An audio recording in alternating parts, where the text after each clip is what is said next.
Before anything else changes in your life, your job, your income, your relationships, your results, something deeper has to shift first. That something is how you see yourself. Self-image isn't just about what you think when you look in the mirror. It's not just about appearances, titles, or surface-level confidence. It's the internal picture you carry, the one that whispers to you when no one is watching. The one that defines what you believe you deserve, what you tolerate, what you expect, and what you pursue. Your self-image is the thermostat of your life. You may dream of success, happiness, abundance, love, but you will never rise higher than the level your self-image allows. If you see yourself as broken, unworthy, unlucky, too late, too flawed, you will subconsciously sabotage the very breakthroughs you long for. This is why two people with the same education, the same opportunities, the same network, can live radically different lives. One steps into rooms and owns their presence, while the other apologizes for taking up space.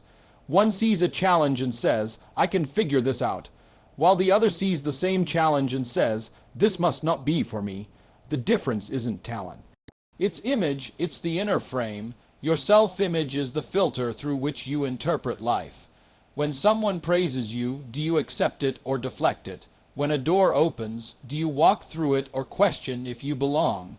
When you fail, do you internalize it as proof that you're not good enough or see it as part of the process? Every response flows from the way you perceive yourself, and that perception either propels you forward or holds you hostage. Here's what's powerful. Self-image is learned, which means it can be unlearned. You were not born doubting your worth. You didn't come into this world believing you were too much or not enough. Those thoughts were planted by experiences, environments, people who were projecting their own fears and limitations. Maybe you were told to be realistic, to not dream too big. Maybe you were raised around criticism disguised as concern.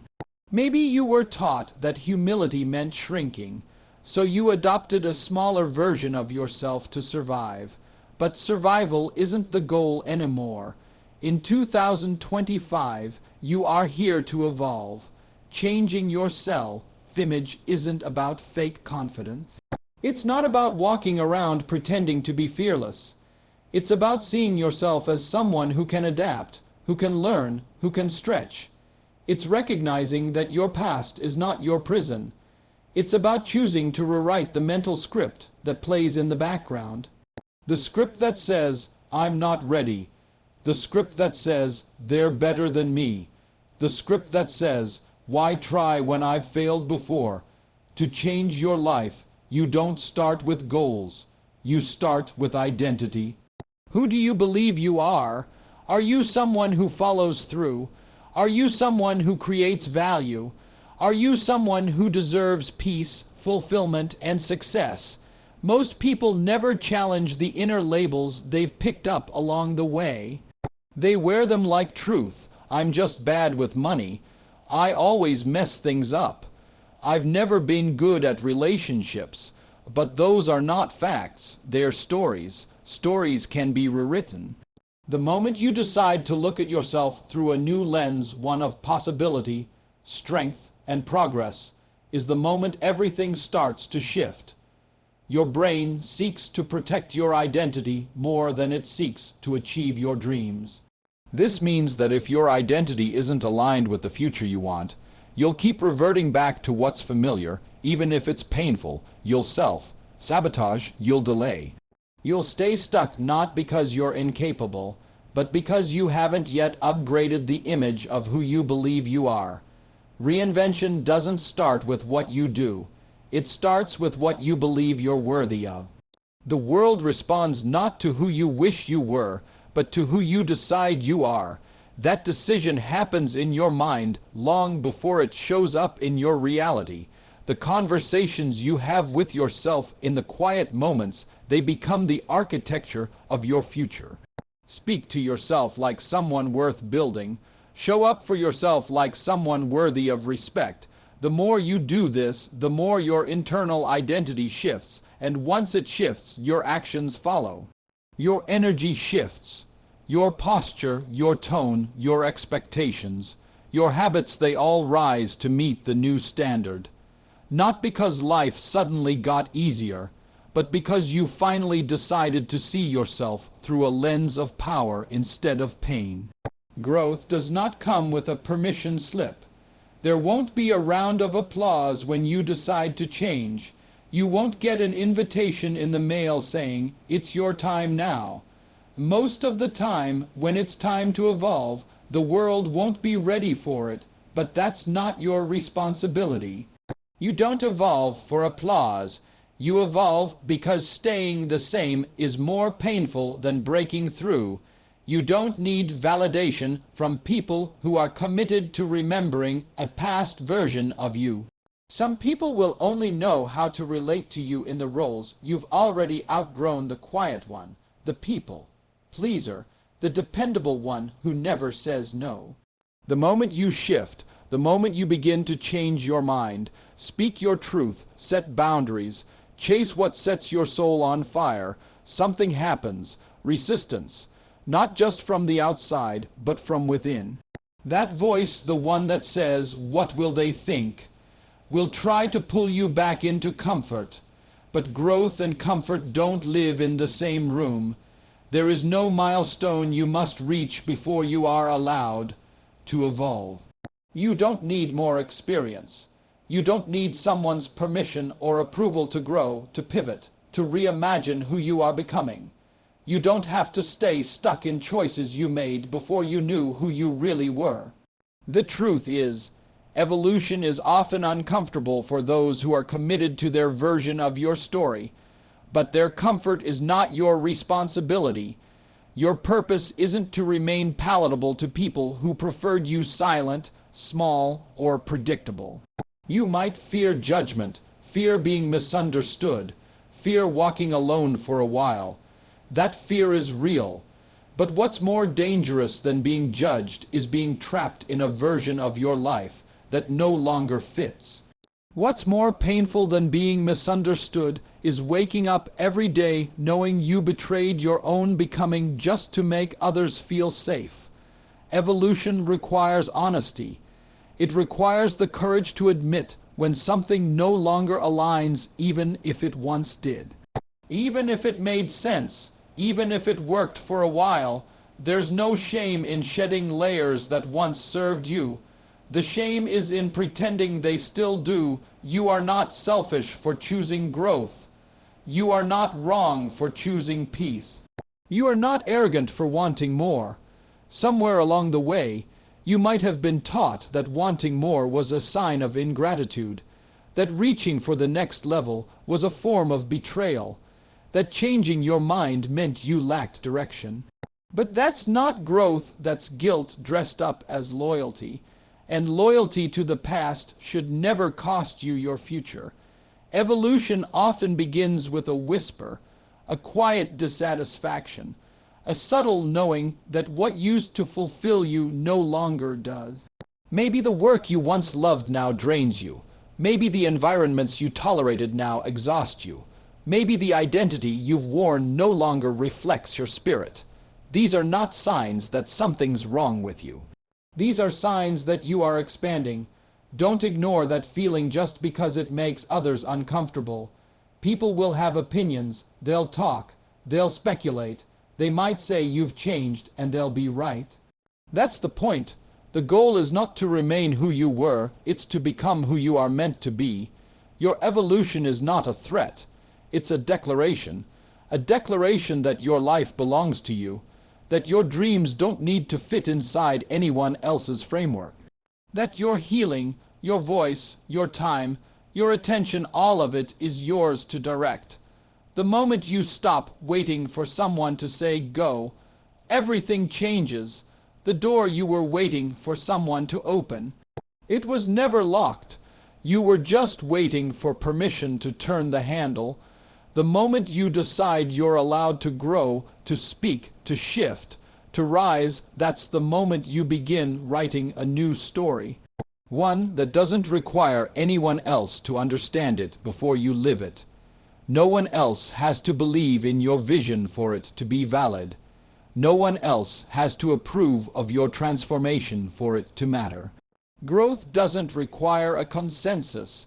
It requires a decision to trust yourself even when the crowd stays silent, a decision to move even when no one cheers you on, a decision to believe that you are allowed to change your life, rewrite your patterns, and choose a path no one else around you has walked.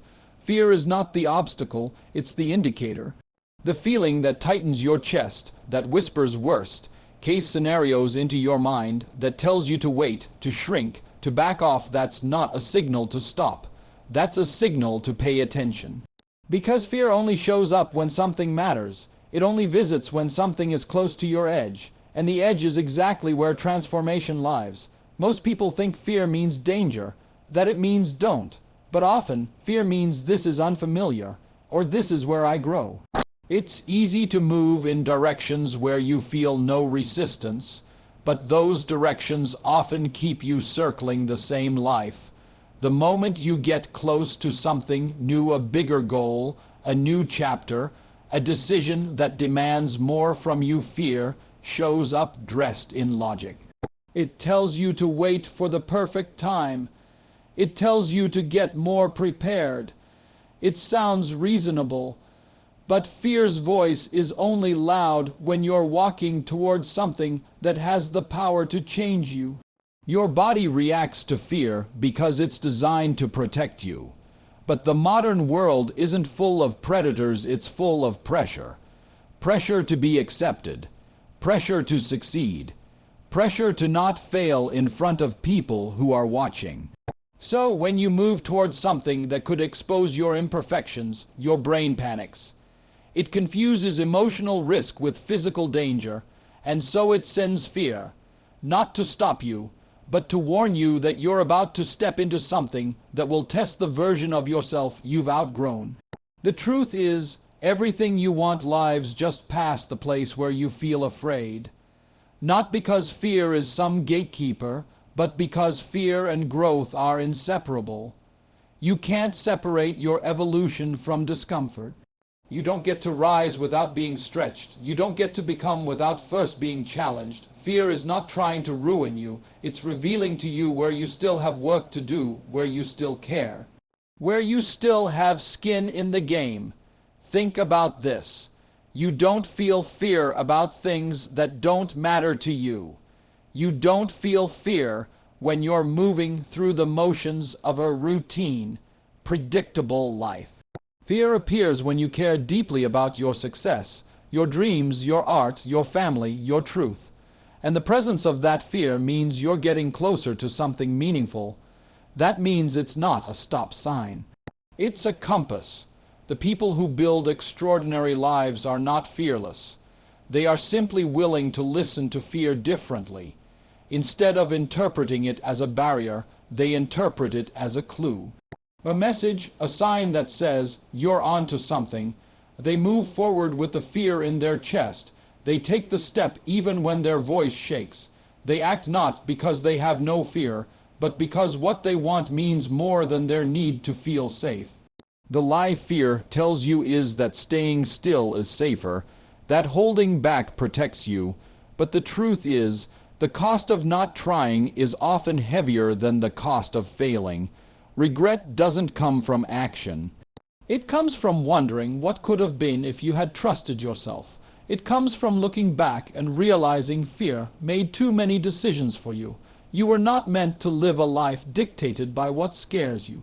Fear can inform your path, but it should never define it.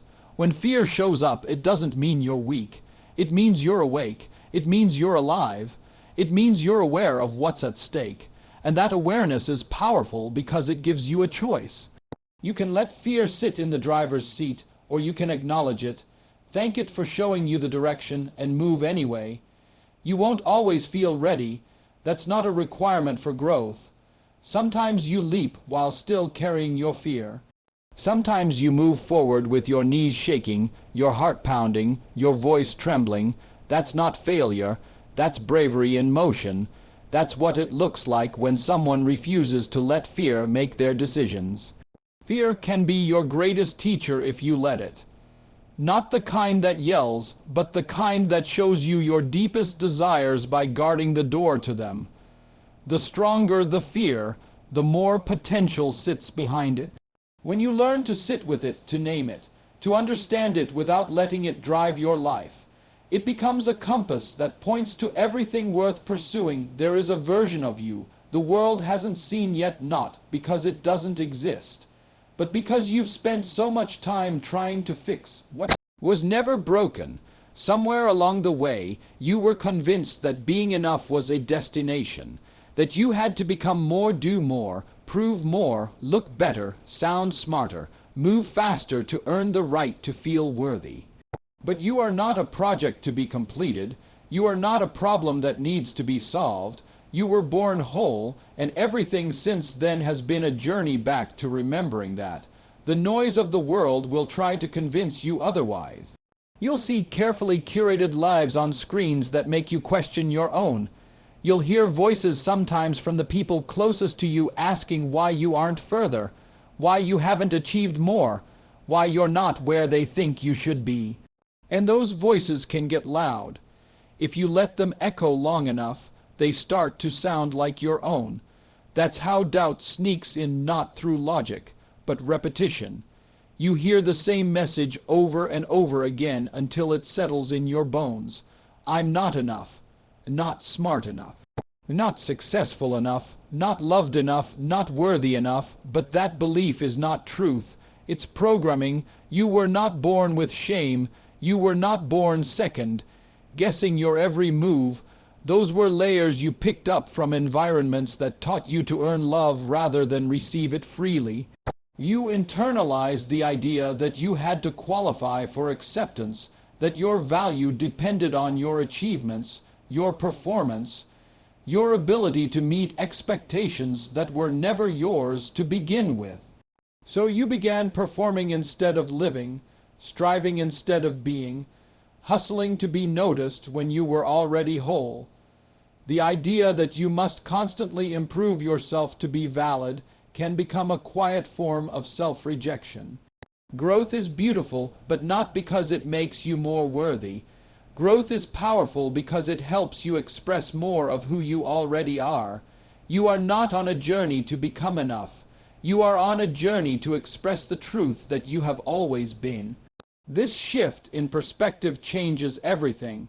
When you move from a place of inadequacy, even your wins feel empty. You achieve the goal, but yourself. Doubt remains untouched. You hit the milestone, but you still feel behind. You gather praise, but inside you still question your value. This is what happens when you try to solve a soul-level belief with surface-level accomplishments. But when you operate from a belief that you are already enough, your entire relationship with growth changes. You no longer chase goals to validate your existence. You pursue them because you're excited to see what's possible, because you're inspired by your own potential, not ashamed of where you stand. Being enough doesn't mean you stop growing. It means you stop punishing yourself along the way. It means your evolution is rooted in self-respect, not self-rejection. It means you stop trying to become someone else and start trying to become more of yourself. The you that is creative, passionate, bold, loving, powerful, those qualities are not things you have to find outside of yourself. They are already within you, waiting for permission to come forward. And that permission is yours to give. You can't compare yourself into worthiness. You can't hustle your way into being whole. You are not in competition with anyone. Your life is not late. Your progress is not behind. You are on your path and it is sacred. And when you begin to believe that you are already enough, something incredible happens. You stop settling. You stop apologizing for your presence. You stop shrinking to make others comfortable. You begin showing up fully, not to impress, not to convince, but because you finally see yourself clearly. When you stop trying to prove your worth, you free up energy to actually live. You start making choices that nourish you instead of depleting you. You find joy in the present instead of constantly chasing the next fix of validation.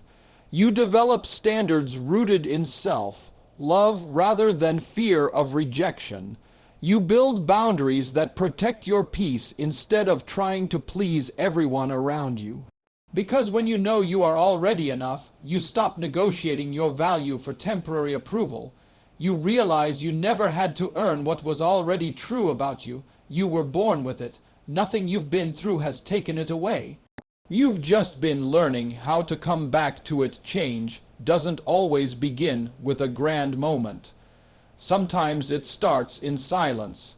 Sometimes it starts in the stillness of a decision that no one else sees, the kind that happens deep inside, far before anything changes on the outside. One decision, one moment of clarity, one choice to no longer settle, to no longer shrink, to no longer make excuses. The trajectory of your life can shift in an instant, not because the world changes, but because you decide to. There's a myth that change is slow, that it's something you crawl toward over years of effort. And yes, mastery takes time, building takes time, but the actual moment when transformation begins is always a single decision. The moment you choose to finally stop accepting what no longer serves you. The moment you commit to doing it scared. The moment you realize that waiting for the right time has become your greatest form of resistance. That decision is not a dramatic scene with background music. It's quiet, private, often made when you're tired of your own patterns and finally honest enough to say, this can't be it. You don't need a perfect plan to start. You need a line in the sand, a firm moment where you say no more, or from here on I move differently. That's the power of decision. It doesn't fix everything immediately, but it creates a shift. It declares to your subconscious mind that the old version of you is no longer running the show, and that shift begins to affect how you speak, how you show up, what you say yes to, what you no longer tolerate. You start honoring your time differently. You protect your energy with more intention. You stop explaining your worth and start embodying it, all because of one decision. Too many people live their entire lives in the almost ready, almost confident, almost brave, but almost is where dreams go to die. If you wait to feel fully ready, you'll wait forever. Readiness is a myth. Courage is a choice. And that choice isn't about being fearless. It's about trusting that your desire to grow is greater than your fear of failing. It's about being more loyal to your future than to your past. There's something powerful that happens when you decide. You cut off the option of going backward. You eliminate the language of maybe and someday and I'll try. Those words keep you stuck in limbo. Decision brings clarity. Clarity brings momentum. Momentum brings results. Not because the path becomes easy, but because your commitment becomes unshakable. Obstacles don't disappear, but now you're rooted. You're anchored in something deeper than motivation. You're anchored in resolve. The hardest part of change is not starting. It's deciding to never go back.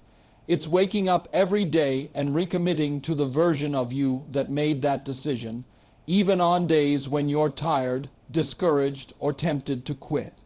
That's what separates those who transform their lives from those who just talk about it. It's not talent. It's not luck. It's not perfect conditions. It's a single decision followed by relentless follow-through. When you make that decision, people might not understand it. They'll question your timing. They'll remind you of your past. They'll project their own fear onto your future. But your decision isn't a performance. It's a personal revolution, and revolutions don't ask for approval. They don't wait for applause. They begin when someone finally says enough. You don't need a dramatic moment to change your life. You need an honest one. A moment where you get brutally clear about what you want and even more clear about what you're no longer willing to accept. That clarity fuels your next steps. That clarity forces you to take ownership. Because when you decide, really decide, you stop blaming circumstances. You stop waiting for someone to rescue you. You stop outsourcing your power. You realize that nothing changes until you do, and the moment you decide to, everything starts to shift. Change doesn't require permission. It requires intention. It requires you to believe, even slightly, that something else is possible. That belief may start as a whisper, but it's enough to spark the decision that sets everything in motion. You don't have to know the whole path. You just have to trust the first step enough to take it.